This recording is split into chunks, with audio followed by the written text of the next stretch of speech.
Bienvenidos a este canal de podcast llamado Academia Laboral, donde en el episodio del día de hoy estaremos tratando el proyecto de ley que actualmente cursa en el Congreso de la República, por medio del cual se intenta regular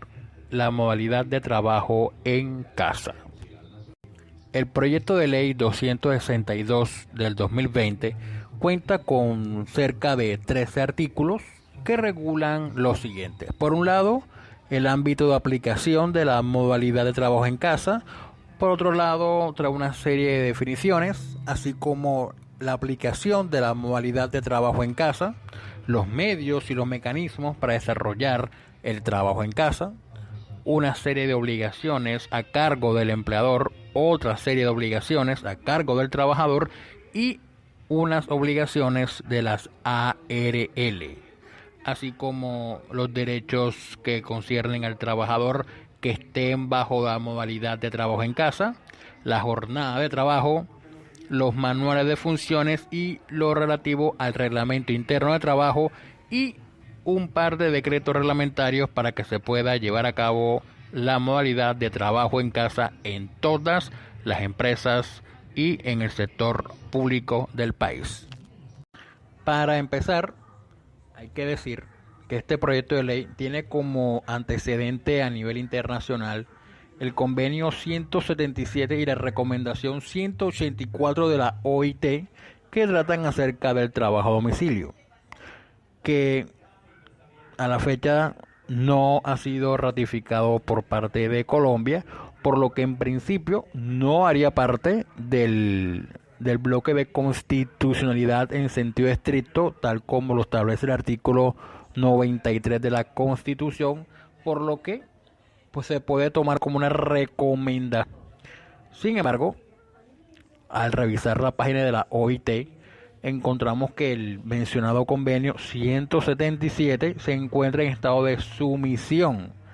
¿Eso qué es? Eso significa que el mencionado convenio se encuentra sometido a la autoridad competente del Estado miembro para que éste decida aprobarlo o rechazarlo, tal como lo enseña el doctor Carlos Ernesto Molina Monsalve en su libro Las normas internacionales del trabajo y su efectividad en el derecho colombiano. Es decir, que en la actualidad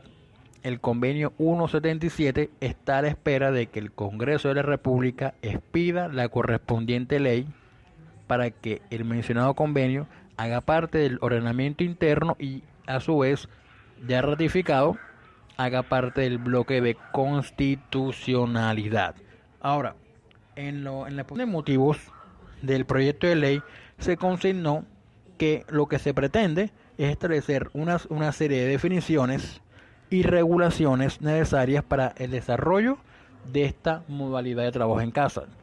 con el fin de evitar abusos de algunos empleadores o nominadores como consecuencia de variadas interpretaciones que pueden surgir por la falta de regulación de esta modalidad de trabajo, incrementada considerablemente con ocasión al distanciamiento social decretado debido a la pandemia generada por el coronavirus. El proyecto de ley pretende que se aplique a todas las clases de relaciones laborales, tanto en el sector público como en el sector privado, y trae tres definiciones que son lo que se debe entender por trabajo en casa, los mecanismos para el desarrollo de la modalidad de trabajo en casa y el lugar de desarrollo de la modalidad de trabajo en casa. En cuanto al primero, es decir, la definición de trabajo en casa, el proyecto de ley señala que será aquella modalidad de trabajo en la que la prestación del servicio o las funciones a realizar se lleven a cabo en un lugar distinto a las instalaciones de la empresa o entidad, de manera ocasional, temporal o excepcional, utilizando cualquier medio o mecanismo que posibilite la realización de las funciones. Asimismo, señala que el trabajo en casa no se limita solamente al uso de las TIC, sino que se extiende a cualquier tipo de trabajo o aquella labor que no requiera la presencia física del trabajador o funcionario en las instalaciones de la empresa. La otra definición que trae el proyecto de ley es acerca de los mecanismos y señala que se podrán utilizar cualquier herramienta, elemento, equipo, dispositivo o medio informático de telecomunicaciones, análogos, software, aplicación o redes de comunicaciones, así como de cualquier otra naturaleza que se utilice para llevar a cabo las labores o funciones propias de la modalidad de trabajo en casa. Es decir, se puede utilizar cualquiera, sea llámese Microsoft Teams, Google Meet, WhatsApp, cualquier correo electrónico, cualquier modalidad o sistema se puede utilizar para poder llevar a cabo la función de trabajo en casa. Y la tercera definición es lo relativo al lugar de desarrollo de la modalidad de trabajo en casa. Y el proyecto de ley señala que será aquel espacio físico en que el trabajador o el funcionario realice las labores o funciones a distancia, de forma ocasional, temporal y excepcional, distinto a las instalaciones de la empresa o entidad, y que dicho lugar puede ser el domicilio del trabajador o del funcionario. El proyecto de ley señala que para que se pueda aplicar la modalidad de trabajo en casa, esto debe ser en forma consensuada entre el empleador y el trabajador, así como debe ser consensuada la realización de las labores o funciones que se vayan a desarrollar, y que una vez se ha convenido en eso, se deberá informar la dirección del lugar donde se va a desarrollar la modalidad de trabajo en casa. Asimismo, cuenta con un inciso donde se tienen en cuenta las contingencias como la que estamos viviendo actualmente por causa del COVID, en el sentido que si se presentara en un futuro contingencias como las actuales, el empleador o nominador queda facultado para decidir en forma unilateral que el trabajador o funcionario realice sus labores o funciones bajo la modalidad de trabajo en casa, por el tiempo que dure la circunstancia excepcional que generó tal decisión. El proyecto de ley en comento establece cerca de 11 obligaciones que se encuentran o se encontrarán a cargo del empleador, como son las siguientes. La primera obligación que se le impone al empleador bajo la modalidad de trabajo en casa es que deberá comunicarle por escrito al trabajador o funcionario la duración de la aplicación de la modalidad de trabajo en casa, los medios o los mecanismos para su desarrollo de las funciones, las condiciones de seguridad y salud en el trabajo en casa y otros aspectos especiales que se requiera para poder llevar a cabo la labor o función encomendada, utilizando para tal fin un soporte físico o correo electrónico institucional o corporativo. Es decir, es una obligación que sea por escrito, que el empleador le informe a X trabajador que va a trabajar bajo la modalidad de trabajo en casa, cuánto tiempo va a durar esa trabajando en casa, bajo qué medios, ya sea llámese por correo electrónico, por una plataforma digital. Tiene que indicar eso por escrito e indicarle las condiciones de seguridad y salud en el trabajo. Más adelante hablaremos acerca de las obligaciones de la ARL que incluyen esto, y esa comunicación por escrito puede ser entregársela personalmente, impreso la comunicación por escrito, o enviarle la comunicación vía correo electrónico, ya sea correo corporativo si tienen el correo, o al correo personal del trabajador. Otra de las obligaciones que el proyecto de ley le impone en cabeza del empleador es que éste debe establecer los criterios para hacerle seguimiento al trabajador de las tareas que se le impongan, precisándole al trabajador los instrumentos con el cual le van a hacer seguimiento, la frecuencia con la cual le van a hacer seguimiento y el modelo de evaluación y aprobación o retroalimentación respecto del reporte y los resultados de estas tareas que realice el trabajador en la modalidad de trabajo en casa, así como que el empleador debe garantizar el mantenimiento de los medios y mecanismos empleados por el trabajador o funcionario para poder llevar a cabo la función cuando se encuentre trabajando en casa. Otra de las obligaciones es citaciones cuando resulten necesarias para la adecuada utilización de los medios o mecanismos que deberán utilizarse para llevar a cabo la labor mientras dure el trabajo en casa. Otra de las obligaciones que se encuentran o que se encontrarán en cabeza del empleador es que debe incluir la modalidad de trabajo en casa en el plan de trabajo anual del Sistema de Gestión de Seguridad y Salud en el Trabajo, todo conforme a la Ley 1562 del año 2012. De igual manera, el empleador debe notificar a la ARL la ejecución temporal de la modalidad de trabajo en casa, indicando las condiciones de modo, tiempo y lugar. Recuerden que hace unos minutos expresamos que el empleador debe comunicar al trabajador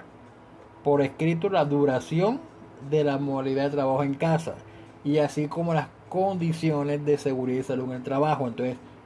obviamente, debe comunicarle también a la ARL para que cumpla las funciones que la ley le imponga, pero que más adelante especificaremos cuáles son las obligaciones que la ley o el proyecto de ley le impondrá a las ARL acerca de la seguridad y salud en el trabajo en casa. Pero por lo pronto hay que decir que el empleador, aparte de notificar por escrito al empleado, debe notificar a la ARL cuánto va a durar el trabajo en casa, bajo qué condiciones de tiempo, modo y lugar. Asimismo, en relación o en concordancia con el plan del Sistema de Gestión de Seguridad y Salud en el Trabajo que debe tener todo empleador, debe proporcionarles los elementos adecuados de protección contra los accidentes de trabajo y enfermedades laborales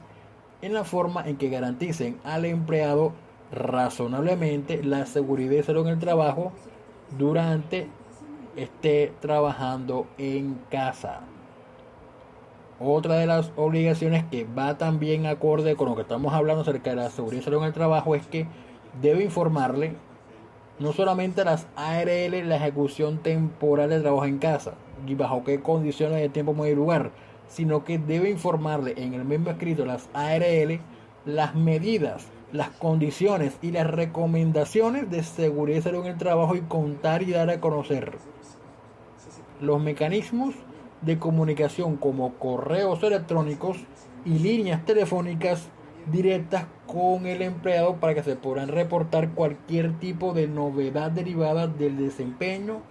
bajo la modalidad de trabajo en casa. Esto es algo mancomunado entre el empleador y las ARL para que se puedan evitar cualquier clase de enfermedades laborales o accidentes de trabajo cuando un funcionario o un empleado esté bajo la modalidad de trabajo en casa. Otra de las obligaciones que señala el proyecto de ley en cabeza del empleador es que debe respetar el horario laboral convenido con el trabajador, y esto implica que deberá evitar enviar solicitudes o requerimientos por fuera del horario laboral convenido con el trabajador. Pero obviamente la misma ley señala una excepción a esa regla general. Obviamente esta excepción Posiblemente más adelante se pueda extender a otras clases de excepciones, pero por lo pronto es una sola. ¿Y cuál es la excepción? Que es que se pueden enviar solicitudes por fuera del horario laboral convenido cuando se presenten contingencias que requieran la atención prioritaria del trabajador, que deban atenderse con el fin de evitar un perjuicio para la empresa o entidad. El mismo proyecto de ley aclara que en caso de que se presenten estas solicitudes por fuera del horario laboral para evitar una contingencia o un perjuicio más bien a la empresa, esta circunstancia no será considerada como una especie de acoso laboral de conformidad con la ley 1010 del año 2006. Y la última obligación que se coloca en cabeza del empleador es algo relativo a una serie de pagos que debe llevar a cabo, pero no, cuando me refiero al pago no hago referencia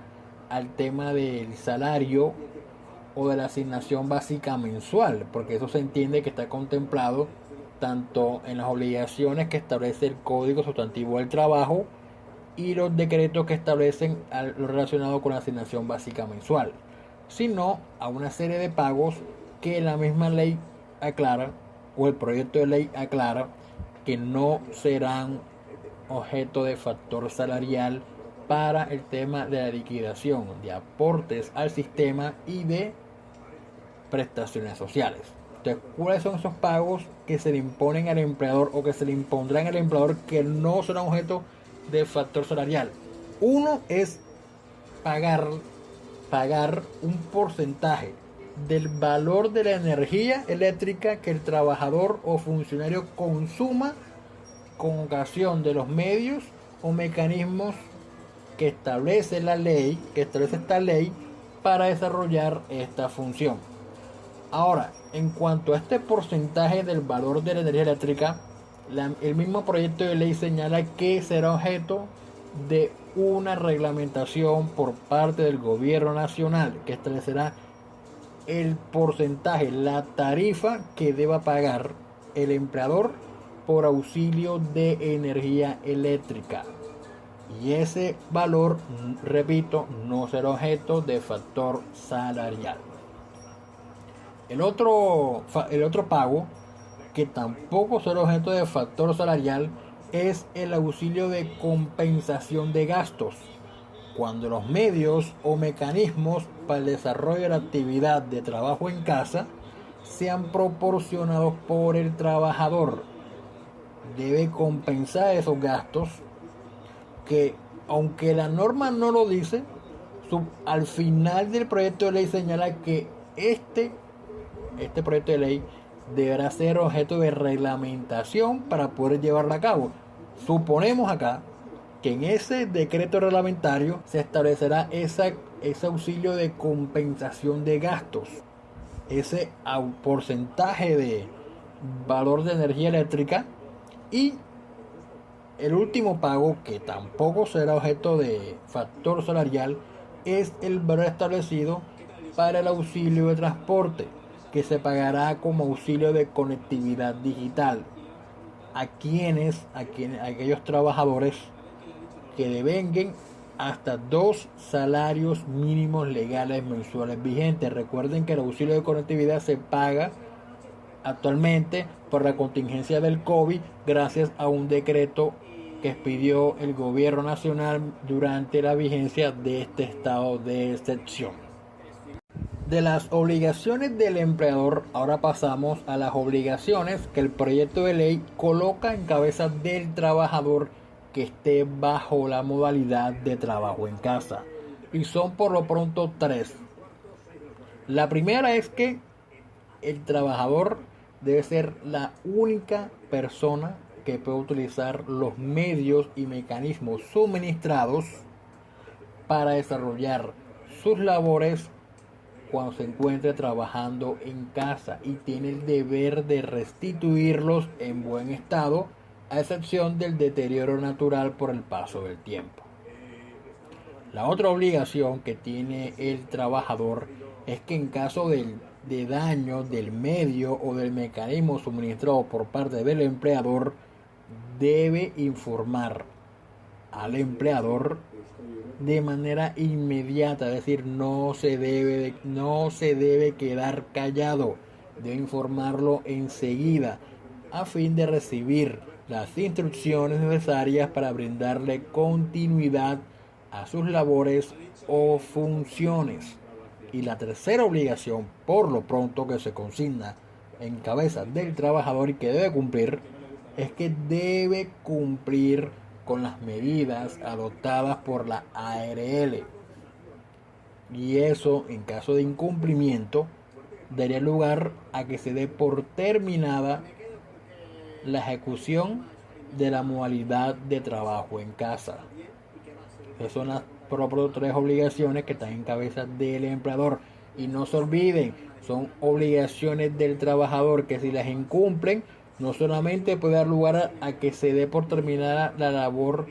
del trabajo en casa, sino que también pueden conllevar a que se le dé por terminado el contrato con justa causa. Y ahora pasamos a las obligaciones que este proyecto de ley coloca en cabeza de las administradoras de riesgos laborales, que son por lo pronto dos, pero sin dejar de lado todas las obligaciones que están estipuladas en el decreto 1295 de 1994, la ley 776 del 2002 y la ley 1562 del 2012. Entonces, ¿cuáles son las dos obligaciones? La primera es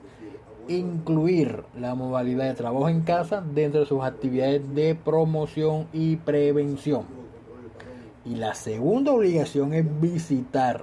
y proporcionar a los trabajadores o funcionarios las recomendaciones en materia de salud ocupacional, conectividad, riesgos laborales, ergonomía y demás medidas, condiciones y recomendaciones de seguridad y salud en el trabajo que deberán observar durante la ejecución de la modalidad de trabajo en casa. Pasamos a otro tema que regula este proyecto de ley y es el tema relativo a la jornada de trabajo. Y establece algo parecido a lo que señala el Código Sustantivo del Trabajo en lo relativo a que la jornada de trabajo podrá ser convenida entre las partes y a falta de acuerdo regirá la jornada máxima legal. En este caso son 8 horas diarias y 48 horas semanales. Y en el mismo sentido se aplica lo relativo al trabajo suplementario, es decir, máximo 2 horas extras diarias puede trabajar un trabajador que esté trabajando en casa. Obviamente esta regla general tiene una excepción y es para aquellos trabajadores o funcionarios que desempeñen cargos de dirección, confianza o manejo, y que le hace un llamado de atención en este punto de la jornada de trabajo, hace un llamado de atención a los trabajadores de que durante las 8 horas de trabajo y las 48 horas semanales deben estar disponibles durante la jornada para llevar a cabo la coordinación de carácter laboral que resulte necesarias para poder llevar a cabo o desarrollar las funciones que les sean encomendadas durante la vigencia de la modalidad de trabajo en casa. Y por último, y no es que sea menos importante de los temas ya tocados, pasamos al tema de los derechos de los trabajadores que estén bajo la modalidad de trabajo en casa. Y por lo pronto son 5 derechos que tienen los trabajadores que estén bajo esta modalidad, sin olvidar, pues esto no deroga, esto no inaplica ninguno de los derechos que se encuentran consignados en el Código Sustantivo del Trabajo a favor de los trabajadores. Entonces, bajo esta modalidad de trabajo se consignan 5. ¿Cuál es la primera? La primera es que tiene derecho a desconectarse de los medios o mecanismos de que trata este proyecto de ley, con el fin de que pueda usar ese tiempo para contar con un descanso de carácter recreativo, creativo, cultural y compartir con su núcleo familiar. Recuerden que entre las obligaciones del empleador, que hace poco relatamos, está la de evitar enviar requerimientos por fuera del horario laboral convenido, que tiene una excepción que ya explicamos anteriormente. Entonces ya saben, el que esté trabajando en casa tiene derecho a desconectarse de los medios y el empleador a cumplir, a evitar enviarle solicitudes por fuera de la jornada laboral ordinaria. Entonces, otro derecho que tiene es a que se le mantengan las mismas condiciones laborales y los derechos de los colaboradores que estén trabajando en forma presencial. Es decir, tiene que haber una igualdad de trato entre aquellos trabajadores que estén en forma presencial y aquellos trabajadores que estén bajo la modalidad de trabajo en casa. El mismo trato, los mismos derechos y las mismas garantías. Otro derecho que establece a favor de los trabajadores que estén bajo esta modalidad es que no se le debe limitar el derecho a la licencia de maternidad o paternidad, ni tampoco se le debe limitar el derecho al descanso remunerado durante la lactancia, ni ningún otro derecho laboral. Recuerden que la licencia de maternidad actualmente está por 14 semanas. No se le debe limitar a ninguna mujer que esté trabajando en casa ese derecho. Y la licencia de paternidad actualmente está en 8 días hábiles. Ningún padre que esté trabajando en casa se le debe limitar esos 8 días hábiles por licencia de paternidad. Y por licencia de maternidad, recuerden que son 6 meses. Tampoco se le debe limitar esa jornada de lactancia, que protege, según el Código Sustantivo del Trabajo, 3 meses y por 3 meses más. Entonces, son 6 meses que debe cumplir el empleador. No se le debe limitar porque es un derecho a favor del trabajador.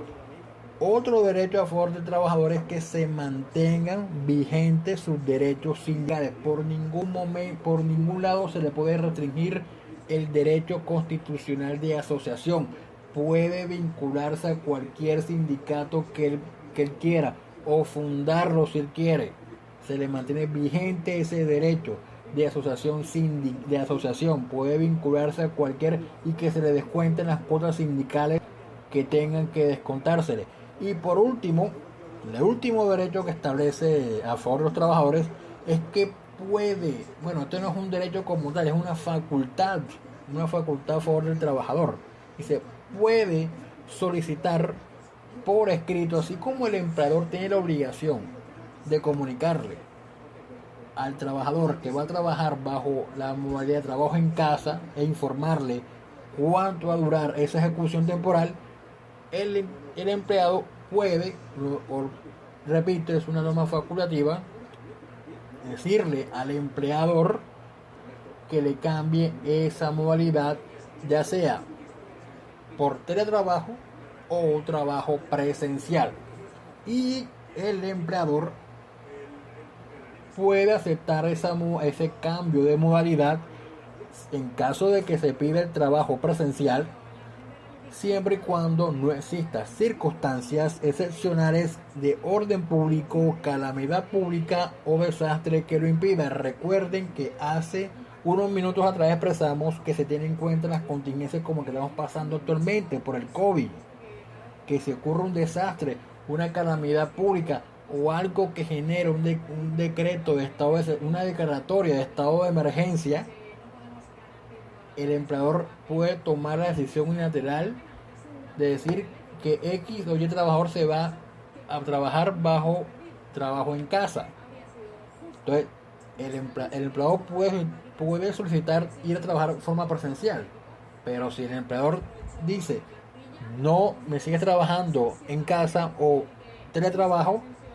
no vienes acá a la empresa por cuanto existe una situación de orden público que me lo impide. Para evitar una sanción, el empleador le dice que no y le cambia la modalidad a trabajo en casa. Así de hecho, pero también la norma lo consigna como una facultad que está en cabeza del empleado. Así que hasta aquí llegamos con este repaso del proyecto de ley que se está tramitando en el Congreso acerca de regular el trabajo en casa. Sin embargo, no dejo de levantar una crítica o hacer un llamado de esta tribuna a que el Ministerio del Trabajo y las grandes firmas de abogados propongan la regulación de un estatuto del trabajo de conformidad como lo establece el artículo 53 de la Constitución Nacional. No basta con crear leyes laborales ahí en forma aislada, no es que haya un estatuto del trabajo donde todas estas cosas que están regulando se encuentren consignadas en un solo cuerpo normativo de carácter sustantivo laboral. Si te gustó este episodio, no te olvides que hay muchos más en la plataforma de audio de tu preferencia, como son Anchor, Spotify, Apple Podcast, Google Podcast, Overcast, Radio Public y Spreaker. Nos puedes encontrar en red social que uses de preferencia como Academia Laboral. Y por último, es importante, comparte este episodio con amigos y colegas para ayudar a rankearnos en la aplicación de tu preferencia.